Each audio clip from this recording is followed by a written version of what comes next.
In the eye of a political storm, the UK economy stands on the brink of a £25 billion black hole. And now Reform UK is daring Rachel Reeves to draw a line in the sand. The dramatic challenge is clear. Demand that foreign nationals shoulder the burden of Britain's fiscal chaos. With plans unveiled to hike the NHS surcharge, slash foreign aid, and cut welfare for non-nationals, Reform UK says British citizens mustn't pay the price for economic failure. GB News. As the battle lines are drawn, opposition cries of betrayal, potential trade war threats, Westminster's corridors buzzing with outrage, the crescendo has arrived. Watch the clip. Before starting, subscribe to the channel. Like and write your opinion in the comment. Also found fascinating because this is the biggest overhaul of the UK's asylum system potentially since the Second World War. What's your reaction to it? There's some hard-hitting stuff in this plan, isn't it? Do you think it will work? All we have at the moment is rhetoric, and rhetoric does not change the laws. Rhetoric will not prevent judges from frustrating deportation of even foreign nationals who have committed the most heinous crimes, such as murder.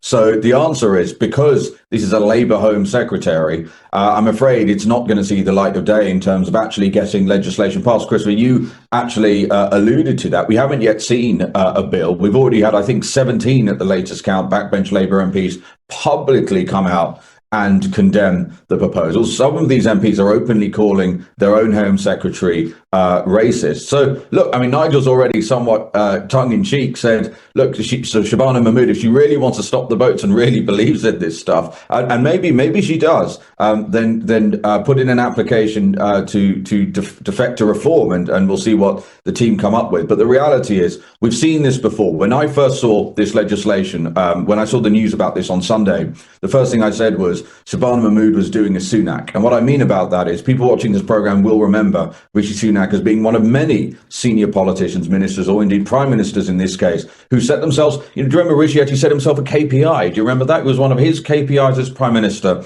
He was going to stop the boats. And what happened? The boats kept on coming. Let's look at what's actually happened under Labour, and what's happened is boats have continued to come. The number of illegal crossings has gone up north of 30%.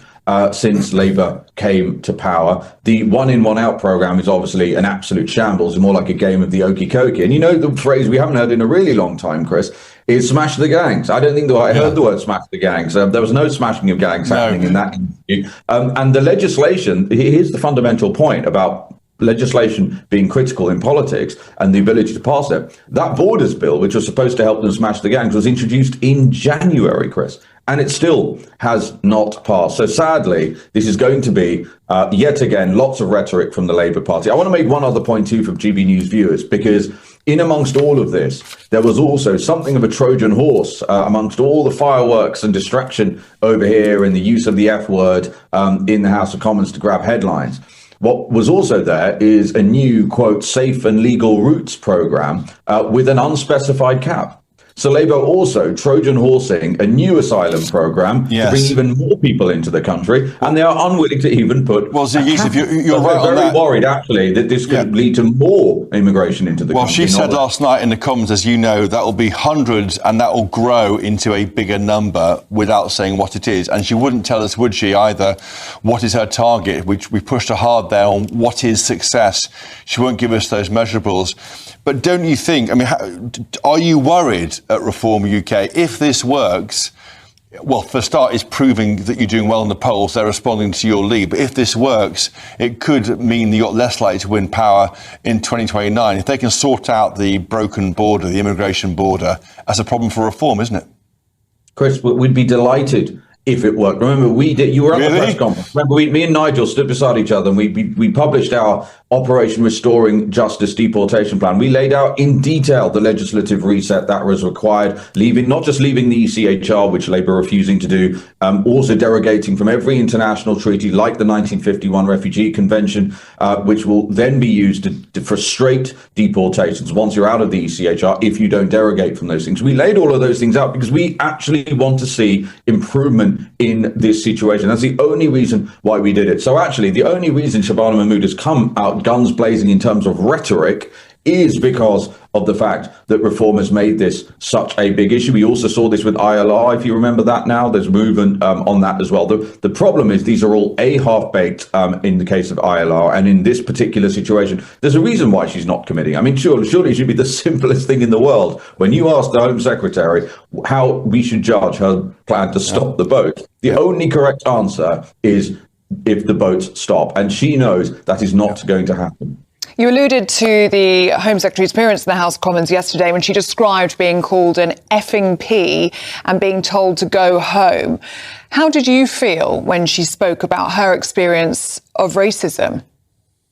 I actually think, look, everyone has their own reasons for doing things. I think some people will be watching that and wonder, why is it as awful and horrible as that racist abuse was, Shabana Mahmood, why that was the thing that suddenly apparently has made her realise how important it was to address immigration. I mean, reform, Nigel's been talking about this now for decades. And don't forget, this is the same Shabana Mahmood who you can just go online and see videos of her literally welcoming illegal immigrants on beaches. There's yet again, there's a politician that has said one thing and been in the total opposite side of the argument to the one that she makes now. So of course that's horrible and racist abuse, but the reality is this: the vast majority of people in this country are sick and tired of being told that they cannot have a border, that Britain cannot have sovereignty, that the fact that we spend north of £50 billion a year in defence, including a lot of that on a formidable navy, we still must allow our country to basically be invaded by unarmed men in small dinghies, and there's nothing we can do about it. And that has nothing to do with racism or using racial slurs or anything like that. It is simply down to the rule of law and the complete unfairness of people watching this programme